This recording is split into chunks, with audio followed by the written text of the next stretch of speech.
Hello, welcome to this video.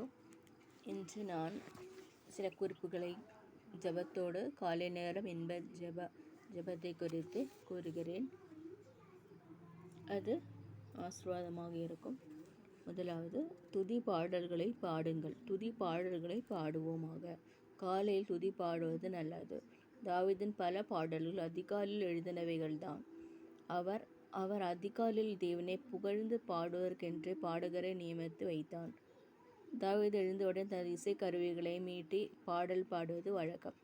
இசையோடு இல்லாத வீணையும் கிட்டாரையும் பார்த்து, வீணை சுரமண்டலமே விழியுங்கள் என்று எழும்பி விடுவார்.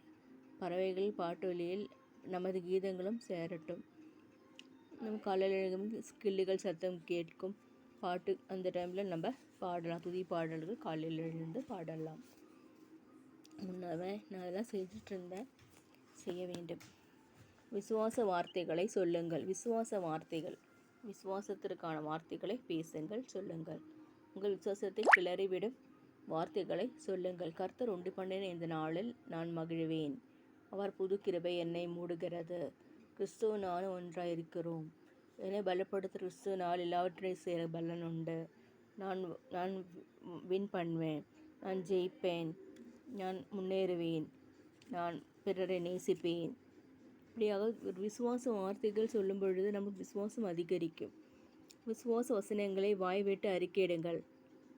விசுவாச வசனங்கள் பைபிளில் இருக்கிற வசனங்கள் விசுவாச வசனங்கள். வாக்குத்தத்த வசனம், நான் அவனுடைய ஆசீர்வதித்தும் பேரை பெருமைப்படுத்துவேன். அந்த வாக்குத்தத்த வசனத்தை எடுத்து ஜெபிக்கலாம். நன்றி சொல்லுங்கள்.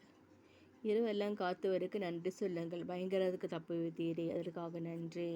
கர்த்தாவே, என்னை மட்டுமே காத்து கொண்டீரே. மருத்துவமனைகளிலும் பயணங்களிலும் நித்திரையின்றி தவிப்போர் அதிகம்.